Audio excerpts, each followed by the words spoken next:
Godina Harargee Bahaa jiddu galaan gabaa loowwan Baabbilee keessatti hawaasa godinichaa dabalatee namoonni hedduun naannoo Somaaliirraa dhufuun hojii daldala loowwan irratti bobba'uun jiruu guyyaa isaanii gaggeeffachaa jiru. Jiddu galli gabaa loonii kun immoo naannichatti argamuun namoonni hedduun carraa hojii uummatanii akka hojjetan taasisee jira. Yeroo baay'ee yeroo gabayaan Baabbilee hundaa'e fagoodha haadhi guduraa'u hundaa'uun isaa akkana.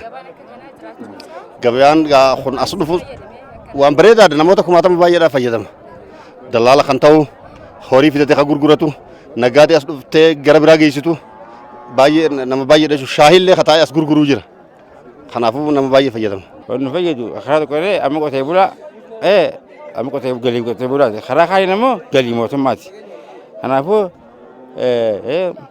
waan guddina fayyada jechuudha. Loowwan jiddu gala gabaa Baabbileetti gurgurtaaf dhiyaatan hedduun isaanii naannolee godina Harargee Bahaa keessaa kan dhufan yoo ta'u, loowwan keenya daldaltoota naannoo Somaaliirraa dhufanitti gatii madaalaan gurgurachuu hin dandeenye jedhu namoonni ibsin dubbise. Gurgurtaa loowwan kanneen qaamolee garaagaraan akka kontirbaandiitti ilaalamaa jira dubbatu. Sababni xiqqoo horiin kun asirraa gad dabaruu waan dadhabeef jecha akka kontirbaandii biyya keessaatti waan laalameef jecha asiinis namni asirraa bitatees akka waan gaxoofuu hin dandeenyeetti horiin kun asumarra dhufeetuma asirra ejjaa olee gala malee magaalaa nuun qabu nuti hedduun keenya jiraattonni magaalaa kanaa uummata asirraa dalagatee maatii isaa jiraachifatu wanni rakkoo nutti ta'u jiru takkittuma karaa kanatti wanni kun kontirbaandiidha jee qabamuuf tanaafi uummanni naggaadeen duraan asiinurraa bittee gad dabarsitus sana sodaattee hafaa jirti. Mootummaa wanni barbaannu amma hojii nama horii horree biyyuma keessatti kontirbaandii ta'uu. Hojii keessa kan galii biyya ofiisi jiru. Amma fakkeenyaaf armaa gomba gidduutti kontirbaandii godhan. Amma jiga gidduutti kontirbaandii godhan. Kana rakkoon hedduu kufaati fi jiru waan kana jechuudha. Wanni kun amma waan biyya keessaati. Akka waan biyya alaa deemuu godhaniiti kontirbaandii godhanii armata horii amma qabu jiran bombaa kanatti. Amma wanni hedduu gufuu fide tokko kana. Kana amma kana garee magaalaa sanallee ofiisi jiru.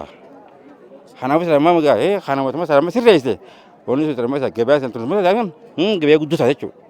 Amma kana jechuudha hojii kan kuffisee mootummaa kuffisee hawaasa illee kuffisee jiru kana jechuudha.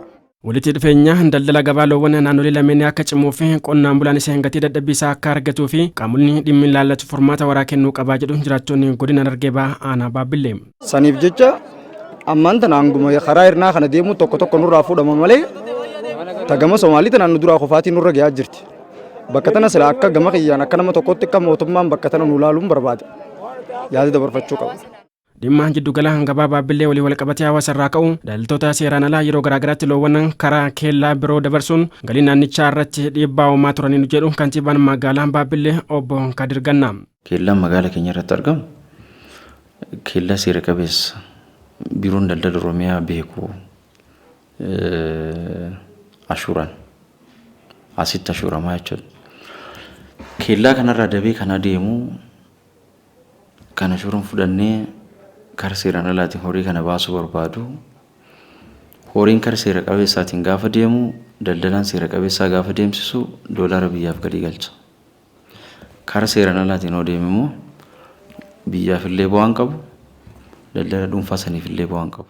Jiddu gala gabaa loon Baabbilee irraa daldaltoonni hedduun loowwan hedduu bituun gara gabaa biyya alaaf dhiyeessaa jiraachuu kan dubbatan kantiibichi ta'us daldalli seeraan alaas keessatti mul'achaa jira jedhu. Kun immoo qabeenya akka naannoo fi dhuunfaatti argachuu qabnu nu dhabsiiseera dubbatu. Kanaaf hawaasni keenya waliin ta'uun daldaltoota seeraan alaa dura dhaabbachuu qabus himanii jiru. Giddu gala gabaa looniitti wal qabatee